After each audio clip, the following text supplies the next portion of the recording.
오늘 이 말씀을 통해서 어두운 밤을 지날 때 믿음으로 사는 법이라는 제목으로 함께 은혜를 나누겠습니다. 야고보서는 신약의 잠언이라고 합니다. 그리스도인에게 삶의 지혜를 주는 책입니다.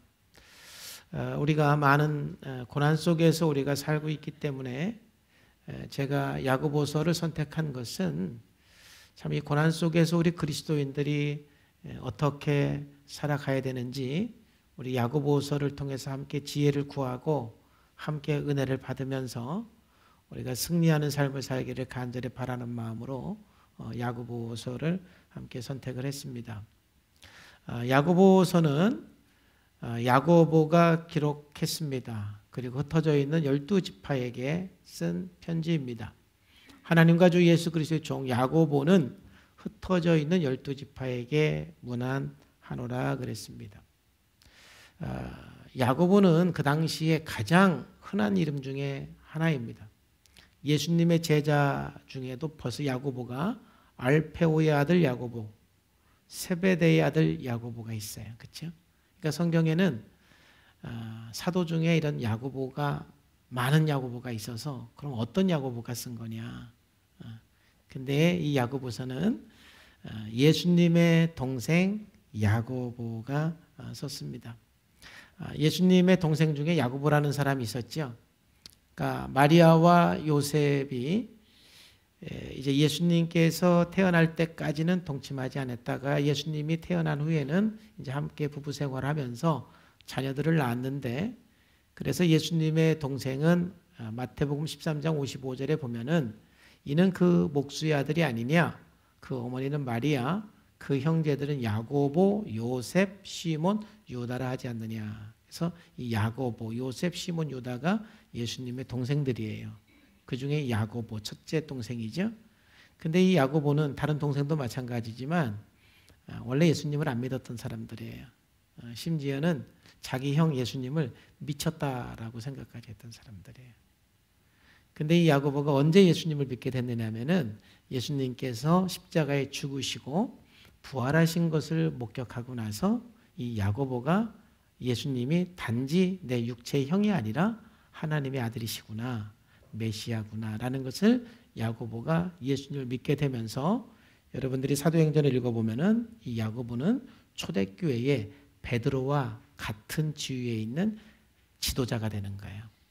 그래서 초대교회 굉장히 많은 결정들을 야고보 중심을 통해서 이루어지게 되는 것을 보게 되죠.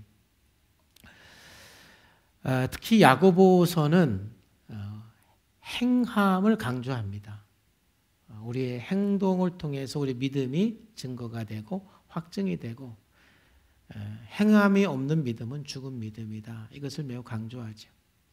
그러다 보니까 이 신약 성경에서 이 야고보가 뭔가 예수님의 십자가와 부활, 이 복음이 기록되지 않았기 때문에, 그리고 너무 행함을 강조하기 때문에 특히 바울 서신과 다른 성경과 상충되는 내용이어서 이게 성경에 들어올 수 없다라는 논쟁이 있었던 것이 바로 야고보예요. 야고보서예요. 특별히 종교개혁을 한 마틴 루터 같은 사람은 야고보서를 굉장히 안 좋아했어요.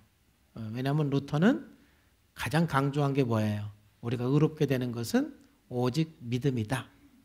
이신칭의의 신학을 굉장히 강조를 했습니다. 그런데 야고보서는 굉장히 행함을 강조를 해. 행함.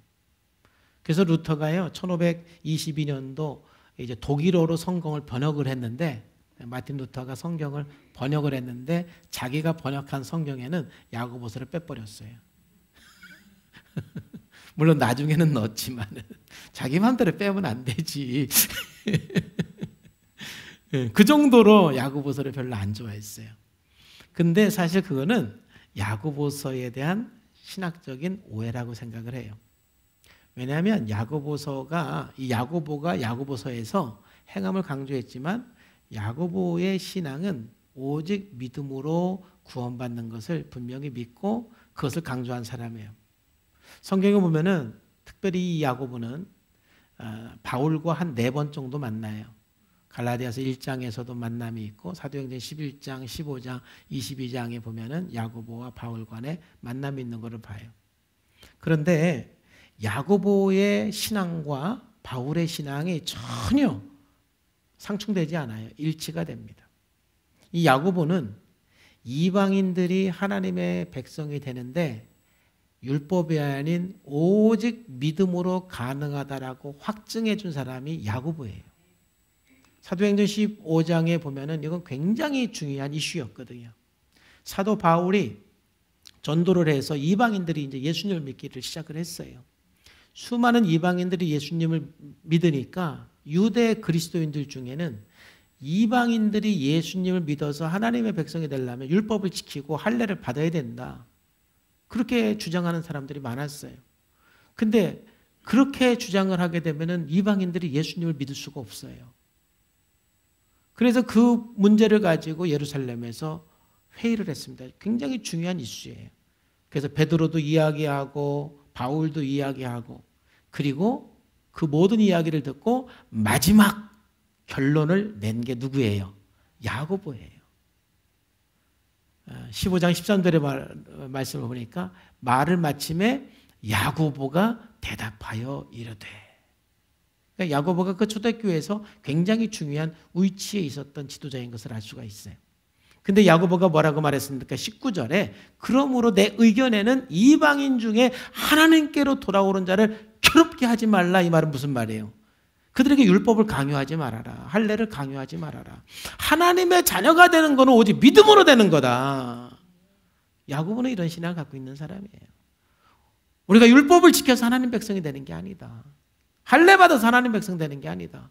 오직 믿음으로 하나님의 자녀가 되는데 왜 이방인들을 괴롭게 하느냐? 그렇게 하지 말아라.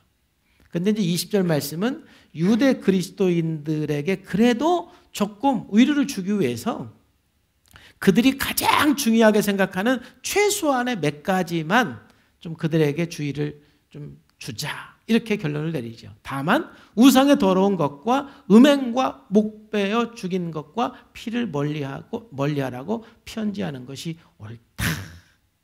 이게 결정을 해서 사도 바울이 이 소식을 듣고 기쁘게 이방인들에게 가서 예루살렘에서 이렇게 결정이 났으니까 우리가 하나님의 자녀가 되기 위해서 율법을 지키고 할례를 받고 이게 필요가 없다. 오직 믿으면 된다라고 이제 기쁨으로 가서 전하기 시작하는 것이죠.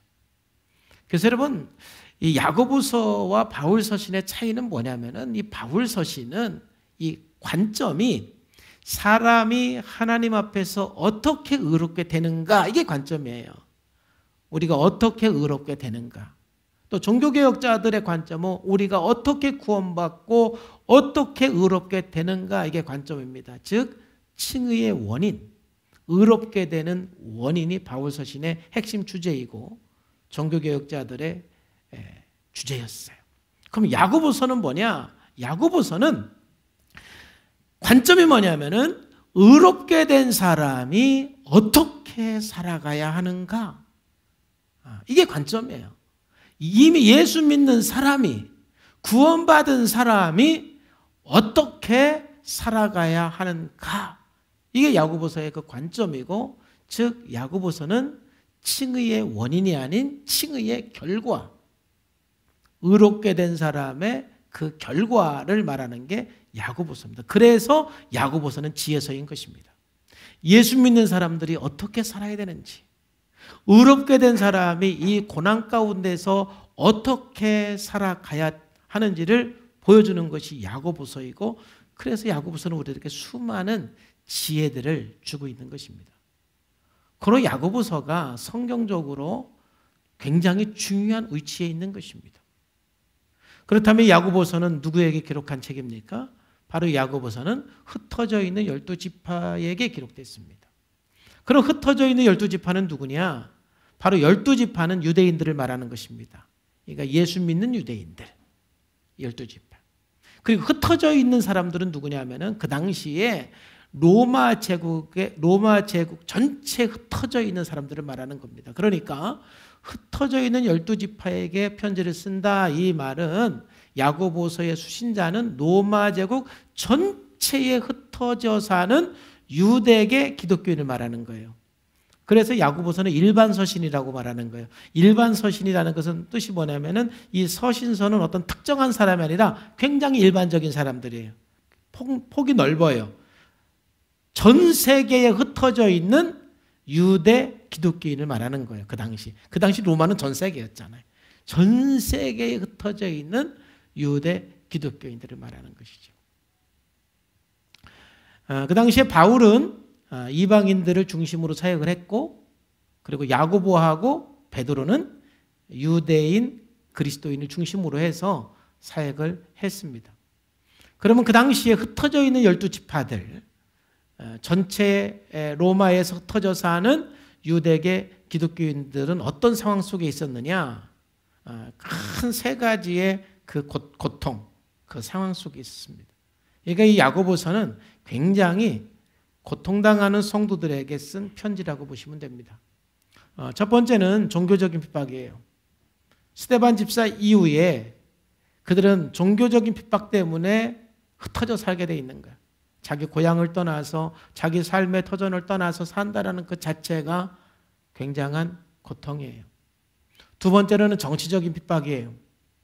여전히 예수를 믿는다는 그 하나만으로 감옥에도 갇히고 예수를 믿는 그 하나만으로도 상당한 불이익을 당하는 그 시대에 살았던 정치적인 핍박 속에서 살았던 사람들이에요. 그리고 세 번째로는 야고보서가 기록됐던 이 당시가 굉장히 오랫동안 흉년이 들었기 때문에 특별히 정치적인 핍박과 종교적인 핍박을 당하고 있는 이 사람들에게는 다른 사람들보다도 경제적인 큰 어려움이 있었던 사람들이에요. 그러니까 경제적인 고통, 또 정치적인 소외, 또 신앙적인 핍박과 고통이 있던 사람들이 그 당시에 흩어져 있었던 유대계 그리스도인들이에요. 이들에게 오늘 야고보는 이 고난 속에 있는 사람들에게 이 야고보는 어떻게 살아야 되는지, 그 그리스도인들이 어떠한 마음으로 살아야 되는지 그것을 우리들에게 말씀하고 있는 것입니다. 그래서 특별히 오늘 본문 말씀은 처음부터 시험당하는 자들을 말하고 있어요. 고난당하는 자들을 말하고 있어요. 그래서 오늘 설교 제목이 바로 어두운 밤을 지나는 그 그리스도인들이 믿음으로 사는 게 뭐냐? 고난의 터널을 지나고 있는 그리스도인들이 믿음으로 산다라는 것이 뭐냐? 이 제목으로 여러분들에게 은혜를 나눕니다. 첫째는 우리가 고난당할 때에, 고난의 터널을 지낼 때 우리 믿음의 사람들이 가져야 되는 믿음의 삶은 바로 유익한 점을 바라보면서 마음을 지키는 것입니다. 항상 고난 가운데 나쁜 것만 있는 게 아니에요. 유익이 있어요. 그 고난 가운데 있는 유익을 바라보면서 이 마음을 지키는 것, 이것이 바로 믿음의 삶이고 믿음의 행동이에요. 야고보는 2절 말씀에서 내 형제들아 너희가 여러 가지 시험을 당하거든 온전히 기쁘게 여겨라 라고 말씀하고 있어요. 여기서 말하는 시험은 무엇입니까? 고난을 말하는 거예요. 고난으로 바꿔도 괜찮아요. 고난을 당하거든 온전히 기쁘게 여겨라. 지금 이 성경을 읽는 그리스도인들은 정치적인 핍박, 신앙적인 핍박, 경제적인 그 고통 속에 있는 사람들이에요. 그 외에도 또 수많은 고통 속에 있는 사람들이에요. 그들에게 그 시련 속에서 기쁘게 여겨라.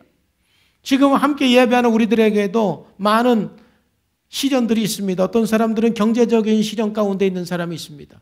어떤 사람들은 신앙적인 시련, 즉 남편이 예수님을 안 믿기 때문에 거기에서 오는 고통을 겪고 있는 분도 계십니다. 어떤 사람은 육체적인 시련 가운데 있습니다. 몸이 너무 아프고 불편해서 육체적인 고통 가운데 있는 사람도 있습니다. 가장 많은 것은 관계적인 고통입니다. 아내와의 그 관계, 남편과의 관계, 자식과의 관계, 부모님과의 관계, 또 동료들과의 관계 속에서 굉장히 스트레스를 받는 분들이 참 많이 있습니다. 오늘 야고보는 우리가 그러한 시련을 당할 때에 어떻게 해야 되느냐? 온전히 기쁘게 여기라는 것입니다. 일반적으로 우리가 고통을 당할 때 어떻게 합니까? 낙심하죠. 왜 나에게 이런 일이 생기는가? 왜 이렇게 나에게는 고난이 끝나지 않는가?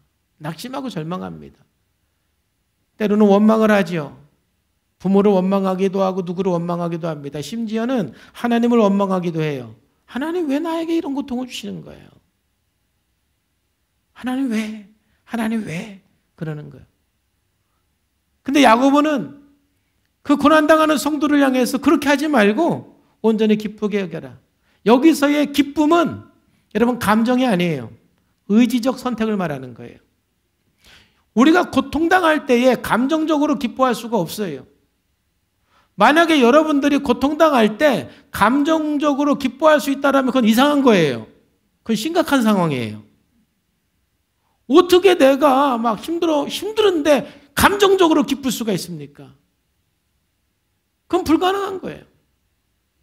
여기서 기쁘게 여기라는 것은 고난 가운데 있지만 거기에도 유익이 있기 때문에 감사를 선택하고 기쁨을 선택하는 것. 의지적인 선택을 말하는 거예요. 힘들지만 주여 감사합니다. 힘들지만 주님 기뻐하겠습니다. 그게 내가 내 마음을 지키는 것입니다. 왜냐하면 그 고난 속에 유익이 있기 때문에 그래요. 그러면 야고보는 오늘 이 성경을 읽는 사람들에게 선포하는 것은 뭐냐면은 그 고난 속에 수많은 유익들이 있는데 그 유익 중에 하나는 뭐냐면은 온전하게 된다라는 거예요. 사람은 고난 속에서 성장하고 고난 속에서 온전하게 되고 고난 속에서 조금도 부족함이 없는 사람이 된다라는 거예요. 그렇죠. 사람들은요, 편안한 가운데 성장하지 않아요. 문제가 없는 축복 속에서 사람들은 변화가 되지 않아요. 모든 사람은 고난 가운데서 성장해요. 고통 속에서 사랑을 배워요. 고통 속에서 공감을 배우고 고통 속에서 배려를 배워요. 고난을 당하지 않은 사람은 사랑도 할 줄 모르고 공감도 할 줄 모르고 배려도 할 줄 몰라요.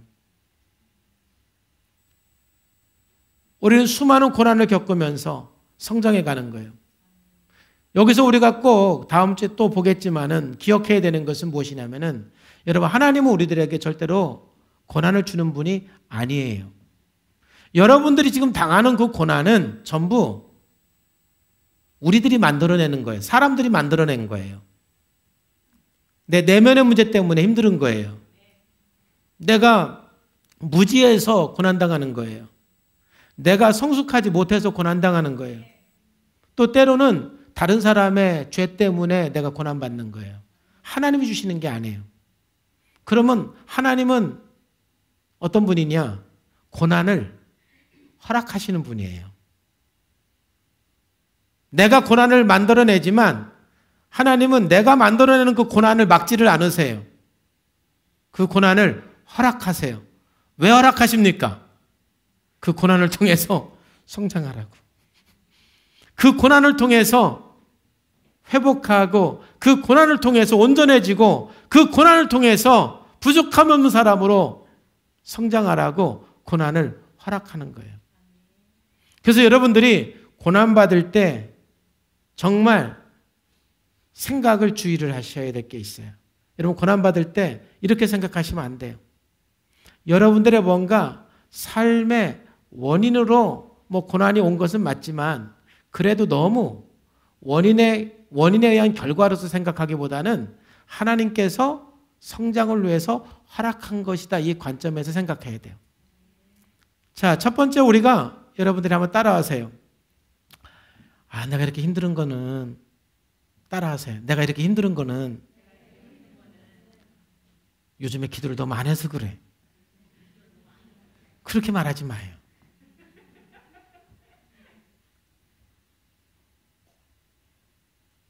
자꾸 그렇게 말하면 죄책감으로 들어가고 기도 안 하면 하나님께서 막 엄청난 고난을 막 부어주는 분으로 생각하고. 한번 또 따라하세요.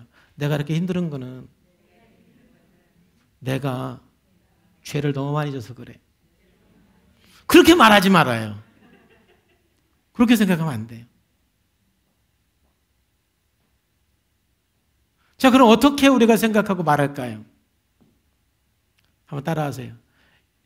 이렇게 고난이 많은 것은 하나님이 나에게 기도하라는 사인이야. 더 기도하라는 사인이야. 달라요? 똑같은 말 같지만 굉장히 다른 거예요. 여러분들이 어떤 고난이 있을 때, 문제가 있을 때, 그래, 하나님이 또 기도하라고 그러시는구나. 더 무릎 꿇으라고 하시는구나. 더 하나님 앞에 나가라고 그러시는구나. 주여, 내가 더 기도하겠습니다.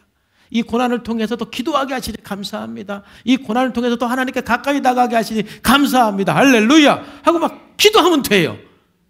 근데 한 달 동안 기도 안 했더니 이런 문제가 터졌네.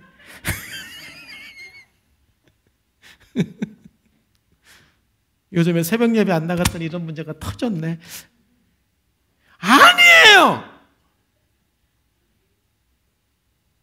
하나님은 그런 분 아니에요.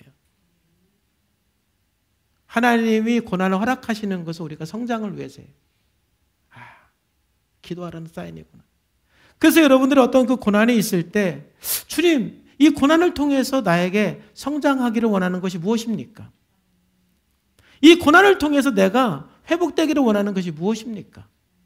주님, 이 고난을 통해서 내가 배우기를 원하는 것이 무엇입니까?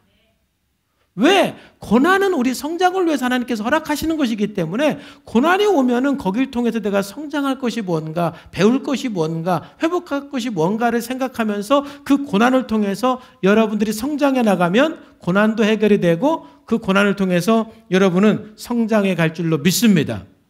그럴 때 우리는 마음으로 그 고난 속에서 기쁨을 선택하고 감사를 선택할 수가 있는 거예요. 그게 마음을 지키는 거예요. 모든 지킬 만한 것 중에 더욱 내 마음을 지키라. 생명의 근원이 이에서 나면이라. 어떠한 고난 속에서도 감사하기로 선택하고 기뻐하기로 선택할 때 여러분들은 마음을 지키게 되는 것이고 그 고난이 우리들에게 유익이 되는 거예요. 고난당하는 그리스도인들을 향해서 야고보는 이걸 강조하는 거죠. 여러분, 우리가 고난당할 때에 기쁨과 감사를 선택할 수 있는 또 다른 이유는 야고보는 그거는 얘기를 안 했지만은 야고보는 우리들에게 유익하기 때문에 성장하기 때문에 기뻐해라. 그리고 감사해라고 말했지만은 사도 바울은 또 다른 측면에서 우리가 고난당할 때 감사할 수 있는 이유는 하나님께서 분명히 지켜주시기 때문에 그런 거예요. 고린도서 10장 13절 말씀에 사람이 감당할 시험 밖에는 너희가 당한 것이 없나니 오직 하나님을 믿부사 너희가 감당하지 못할 시험 당함을 허락하지 아니하시고 시험 당할 즈음에 또한 피할 길을 대사 너희로 능히 감당하게 하시느니라. 아멘. 여러분, 이 말씀을 통해서 볼 때는 하나님은 어떤 분이에요? 하나님은 반드시 우리들에게 감당할 시험만 허락하세요. 감당하지 못할 시험은 절대로 허락하시는 분이 아니에요. 그러니 감사할 수가 있어요. 여러분, 때로 살다 보면은 하나님 너무 감당하기 힘들어요. 그런 시험이 있어요. 정말 감당하기 너무 힘든 어려움들, 시험들이 있는 건 사실이지만 감당할 수 없는 건 없어요.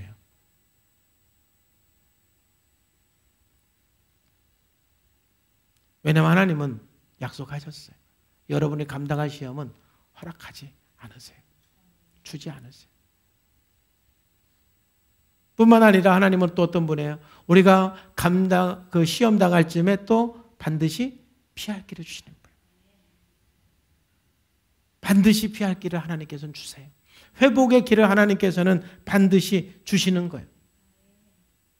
그리고 너희로 능히 감당하게 하신다. 감당할 능력도 주시는 분이 하나님이세요. 우리가 어떠한 시련, 어떠한 고난이 있다 할지라도 분명히 하나님께서 허락하신 것은 감당할 수 있으니까, 그리고 피할 길을 내시고 그리고 감당할 능력을 주시는 분이 하나님이시기 때문에 우리는 어떠한 그 고난 속에서도 기쁨과 감사를 의지적으로 선택할 수가 있어요. 여러분, 그게 내 마음을 지키는 거예요. 고난의 터널을 통과할 때 가장 중요한 거는 이런 마음 지키는 거예요. 제가 살면서 고난 때문에 죽는 사람은 없어요. 마음이 무너져서 죽는 거예요. 환경 때문에 안 죽어요. 마음이 무너져서 죽는 거예요. 우리 옆에 있는 사람에게 인사합시다. 환경 때문에 안 죽어요. 마음이 무너져서 죽는 거예요. 시작. 마음을 지키셔야 돼요.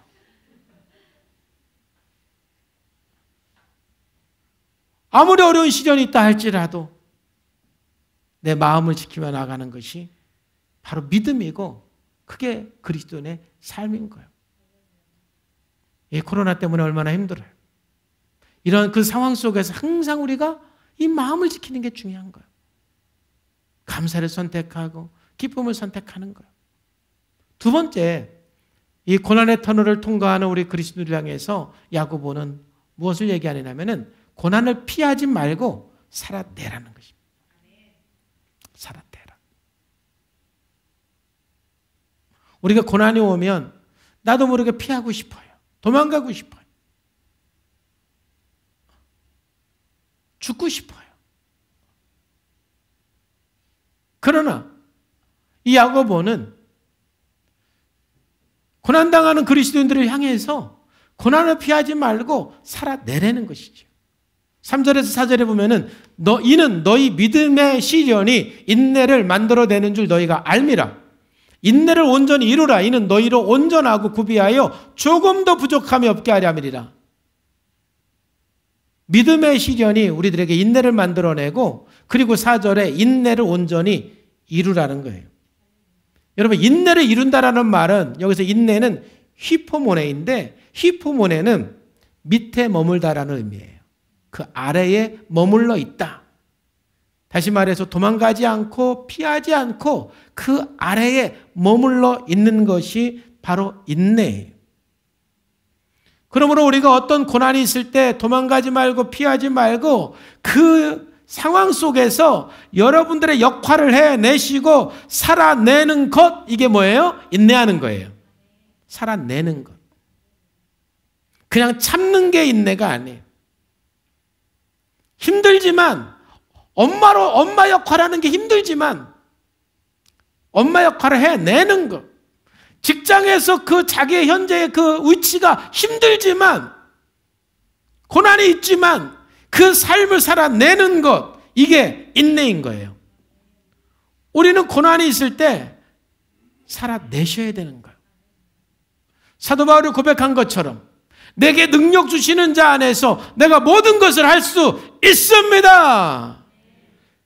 주님, 지금 내가 시련에 있지만 고난 속에 있지만 하나님 주님께서 나에게 함께 하시고 능력을 주시기 때문에 제가 할 수 있습니다. 살아낼 수 있습니다. 살아내겠습니다. 할렐루야. 이게 믿음이에요. 어떤 상황 속에서도 도망가서 해결될 거 없어요. 피한다고 해결되지 않아요.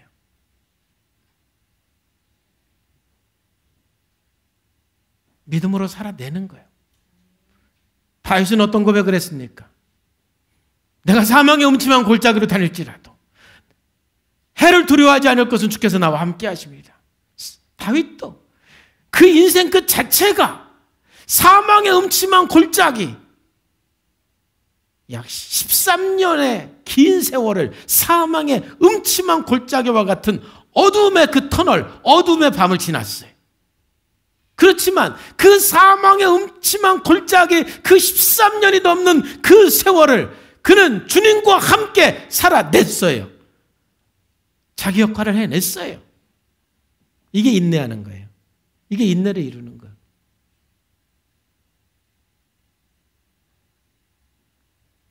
요셉 역시도 그 수많은 고통의 세월을 포기하지 않고 도망가지 않고 살아냈어요. 다니엘도 바벨론 포로로 잡혀가서 그 고통스러운 삶의 현장 속에서 살아냈어요. 이게 인내하는 거예요. 우리는 우리의 상황이 아무리 힘들고 어려워도 그 상황 속에서 살아내셔야 돼요. 이 코로나19로 인해서 우리가 여러 가지 힘든 게 있어요. 여러분, 그래도 살아내시기를 주님의 이름으로 축복합니다. 그런 의미에서 여러분, 줌으로 자꾸 목장에 들어오는 게 중요한 게 뭐냐면은 이 코로나19가요. 우리가 이 코로나가 없으면 줌으로 회의를 해보는 경험을 했겠어요? 안 하죠. 근데 처음에는 불편하잖아요. 힘들잖아요. 그러니까 자꾸 안 하려고 그래. 피하려고 그래요. 근데 살아내는 사람은 부딪혀서 해내요. 그러다 보면은요, 줌을 통해서 굉장히 유익한 것들을 더 많이 누릴 수가 있어요, 이제는. 저는 이 코로나가 끝나고 나도 우리 교회 안에서는 줌을 통해서 굉장히 이 신앙적인 이 섬김을 계속해서 하려고 그래요. 좋은 점이 참 많아요. 근데 이러한 그 상황 속에서 힘들지만 내가 한번 해보자, 살아내자, 그런 게 없으면 안 해요. 그럼 이 변화에 적응하지 못하기 때문에 자기가 손해보는 거예요. 코로나 이후로 우리가 이제 앞으로도 변화가 될 것이 배달 음식, 이게 계속해서 활성화가 된다는 거예요. 왜냐하면은 그동안에는 배달 음식을 젊은 사람만 시켜 먹었는데 이제는 나이 드신 분들도 어쩔 수 없이 시켜 먹는다는 거지. 불편하지만 어떻게 하는 거야? 어떻게 하는 거야? 그래서 어쩔 수 없이 시켜 먹다 보니까 편한 걸 알거든. 그러니까 이제 이게 끝나고 나도 계속 그걸 한다는 거죠. 그게 뭐냐면 이 고난을 살아내는 거예요. 뭔가 이 고난 속에 뭔가 도전이 왔을 때 불편해요. 힘들어요. 그렇지만 인내를 이루는 것은 살아내는 거예요. 우리가 지금 어떤 현장과 어떤 상황에 있든지 하나님께서 우리들에게 요구하는 믿음은 뭐냐면은 인내를 이루는 거예요. 살아내시는 거예요. 힘들지만 인내를 이루시기를 주님의 이름으로 축복합니다. 살아내시기를 주님의 이름으로 축복합니다. 주여, 내가 천국 가는 그날까지 내 삶을 살아내겠습니다. 하나님께서 나에게 하라고 하는 그 일을 내가 해내겠습니다. 내가 이 자리에서 살아내겠습니다. 할렐루야. 그래 승리하는 거예요.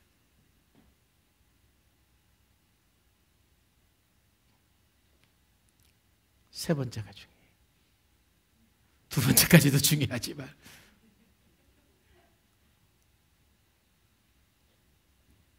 세 번째는 우리들에게 야고보는 뭘 얘기하느냐?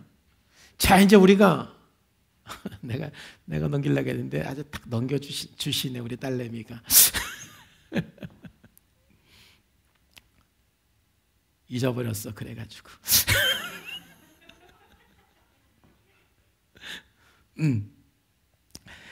우리가 이 고난 속에 있을 때 여러분 내 마음을 지키는 것도 중요하죠. 그렇죠? 그리고 살아내는 것 중요해요. 근데 이 세 번째가 없으면 고난이 너무 오래가.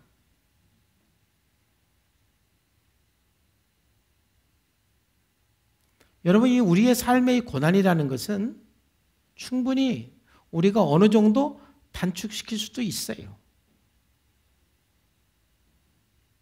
그러기 위해서는 1번과 2번도 중요한데 세 번째, 우리는 이 고난 속에서 하나님 앞에 지혜를 구해야 돼요. 지혜는 하나님 앞에 그 고난 속에서 내가 어떻게 해야 되는지, 뭘 해야 되는지 답을 구하는 거예요. 지혜는 문제를 해결하는 답이에요. 세상에 수천 수만 가지 문제가 있지만 하나님은 지혜의 근원이십니다. 아무리 큰 문제를 할지라도 하나님 앞에는 그 문제를 해결할 수 있는 지혜가 있어요. 답이 있어요. 그렇기 때문에 우리가 고난 속에서 기쁨을 선택하고 삶을 살아내는 것만으로도 여러분들은 승리할 건데, 그러나 지혜를 구하지 않으면 그 고난의 터널이 길어질 수가 있는 거예요. 제가 가끔 이렇게 신앙생활 하면서 우리 그리스도인들을 보면서 약간 안타까운 부분이 바로 이 세 번째예요. 믿음으로 잘 마음을 지켜내고 또 정말 힘들지만 주님께 기도하면서 하나님 바라보면서 믿음으로 막 살아내는데 지혜는 안 구해.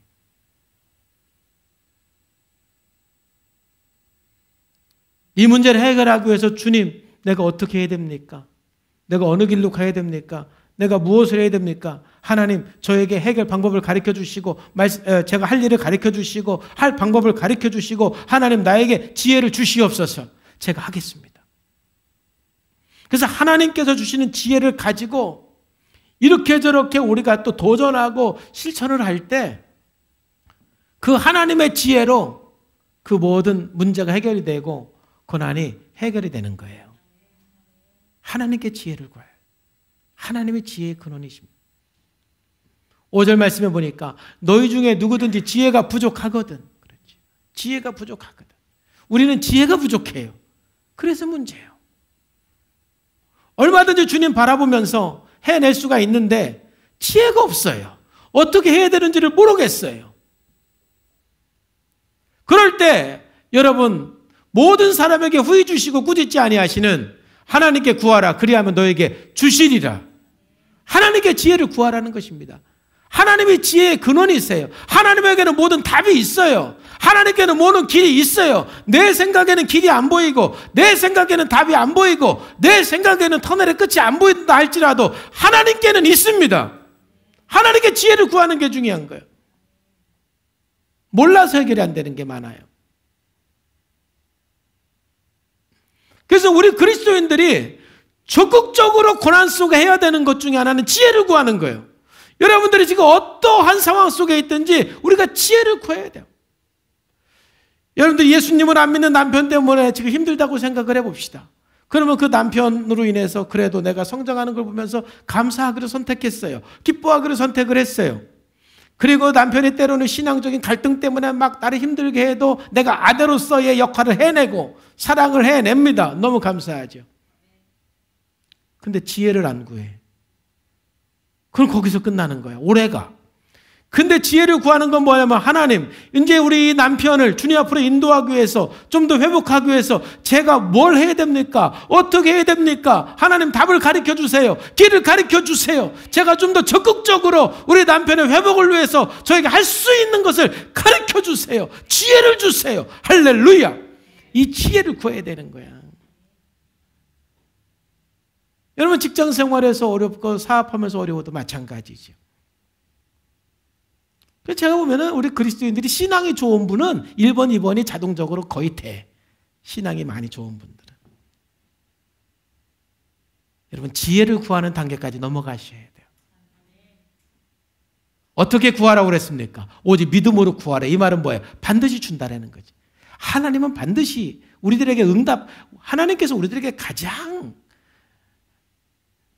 많이 응답하는 건 지혜를 주는 거예요.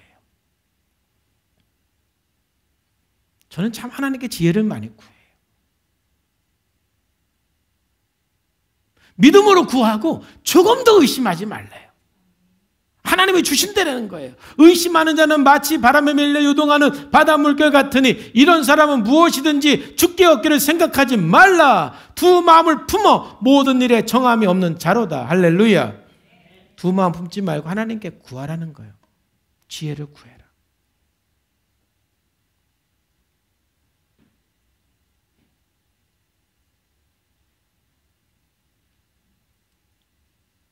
제가 어제는 사랑 목장에 들어가서 어제까지 같이 좀 나눴어요.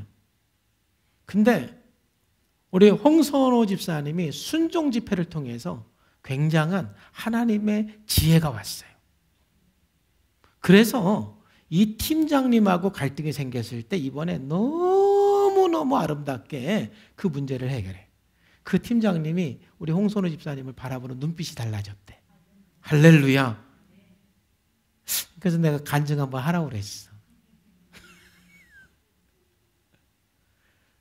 승리해 나가는 거예요.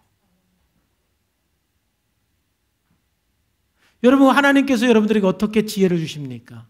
지혜를 주는 통로 4가지를 여러분들이 잘 기억하셔야 돼요. 여러분들이 지혜를 구할 때 하나님께서 여러분들에게 지혜를 주시는 통로는 4가지예요. 첫째는 성경, 둘째는 다른 사람, 셋째는 교회, 넷째는 성령의 감동이에요.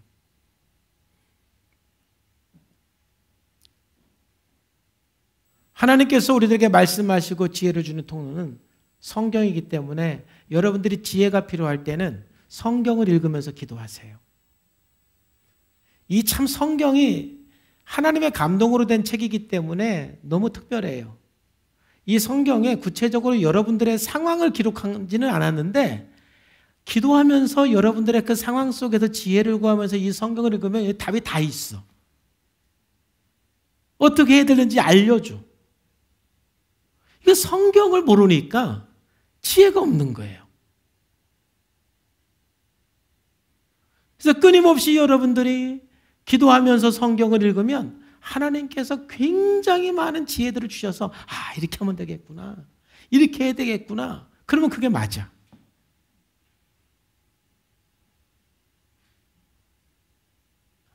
여러분들의 자녀의 문제이든 직장 문제이든 아내 문제이든 남편 문제이든 성경 속에 답이 다 있어.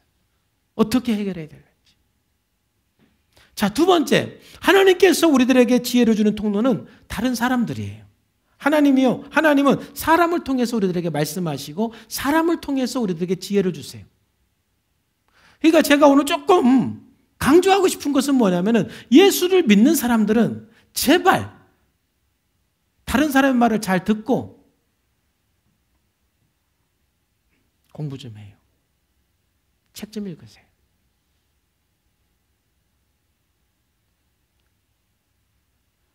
정말 답이 없는 사람은 누구냐? 귀 닫고 사는 사람. 자기 고집만 세가지고 누구 말도 안 들어. 주여야 진짜. 막 그냥 주여가 나와 그런 사람, 그지? 주여. 답이 없어, 답이. 책도 안 읽어. 책이 우리들에게 얼마나 많은 참 굉장히 훌륭한 사람들이 우리들에게 하는 말이잖아요. 내가 그 사람 돈 주고 만날 수는 없어요, 그죠? 그 사람들 다 돈 주고 만나려면 수천만 원 있어야 돼요. 근데 그 사람들이 책 썼잖아. 자기가 하고 싶은 말 다 책에 써놨잖아. 내가 읽으면서 듣는 거지. 그런다고 뭐 여러분이 책 읽을지는 모르겠지만 예수 믿는 사람들이 좀 성경도 좀 읽어야 되는데 좀 책도 좀 읽으셔야 돼. 그 다음에 또 제가 하고 싶은 말은 좀 전문가 말 좀 들었으면 좋겠어요. 확실히 전문가는 달라요. 하나님은 수많은 사람을 통해서 우리들에게 지혜를 주세요. 그 하나님의 그 길을 우리들이 놓치시면 안 돼요. 내가 최고라고 생각하고 다른 사람 말 듣지도 않고 책도 안 보고 전문가 말도 무시하고 혼자 사는 사람은 제가 예언합니다. 100% 망합니다. 고난 안 끝납니다.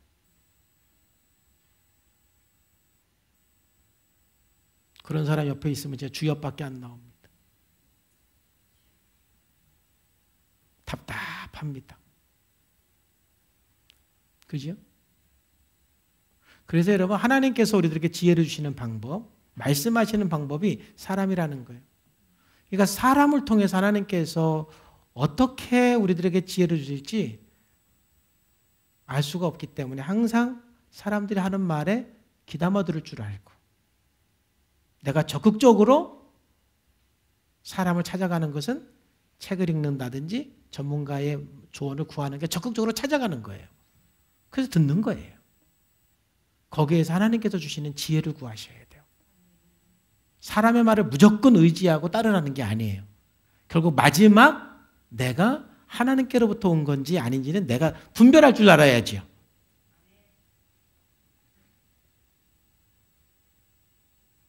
세 번째, 교회입니다.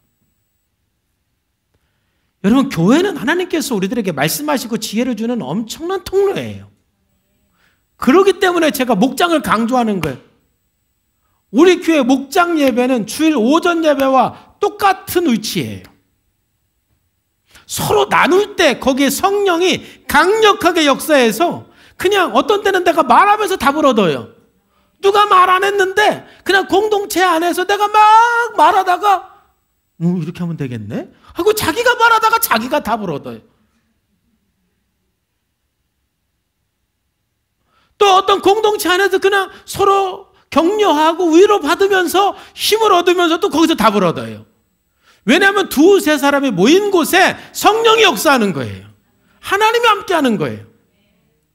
그 공동체 안에서 하나님께서 굉장한 말씀과 지혜를 주는 통로가 공동체예요.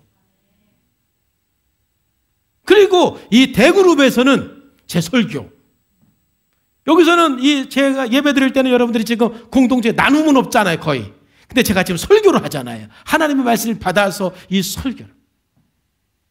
그러니까 제가 설교를 할 때는 참 기도도 많이 하지만 생각도 많이 하고 책도 많이 읽는 거예요. 왜냐하면 다양한 통로를 통해서 하나님께서 저에게 주시는 말씀을 여러분에게 전할 때 여러분들에게 그게 지혜가 되는 거예요. 오늘 제 설교를 듣고 이거네, 이렇게 해야 되겠네, 답을 찾는 사람들이 많아요. 그렇죠? 답이 나와야 돼. 감사한 것은 제 설교를 들으면서 답을 찾는 사람이 많다고 고백하는 분들이 많아요. 오늘 또 1부 예배 끝나고 2부 예배 오는데 제가 다 읽지는 못했어. 송현주 집사님한테 장문의 카톡이 왔더라고. 목사님, 답을 얻었습니다. 결론은 그거예요. 어떻게 해야 되는지, 이 상황에서 지금 내가 어떻게 해야 되는지. 내가 그 문제 얘기하지 않았어요. 근데 제 설교를 들으면서 본인이 그렇게 연결시켜서 답을 찾은 거예요. 그렇잖아요? 이 교회는 우리들에게 굉장한 하나님의 지혜가 흘러오는 통로이기 때문에 예배가 중요하고 목장이 중요한 거. 마지막으로 하나님께서 우리들에게 지혜를 주시고 말씀하시는 통로는 성령의 감동이에요. 그건 뭐냐면은 바로 성경을 통해서, 다른 사람을 통해서, 교회를 통해서 결국 마지막에 나에게 항상 역사하는 것은 직관적으로 역사하는 성령의 감동. 근데 가장 성령의 감동이 많이 오는 것은 여러분들이 기도하는데 뭔가 하나님이 확 깨달음을 주시는 거야. 하고 직관적으로. 그러니까 저도 기도하면서 하나님께서 지혜를 주시는 것들이 굉장히 많아요. 성령님은 지금도 살아계셔서 우리 가운데 역사하시고 말씀하시는 분이에요. 하나님은 반드시 우리들에게 지혜를 주시는 분, 지혜를 주기를 원해요. 그 지혜를 가지고 우리의 삶의 문제를 해결해 가기를 원해요. 그래서 우리는 적극적으로 하나님 앞에 지혜를 구하는 삶을 살아야 돼요. 야고보는 흩어져 있는 12지파, 정치적인 핍박과 신앙적인 핍박과 경제적인 고통 때문에 참으로 고통 가운데 있는 그 그리스도인들을 향해서 오늘 야고보서를 기록하는데 첫 번째 1장 1절부터 고난에 대해서 얘기를 하고 있는 거예요.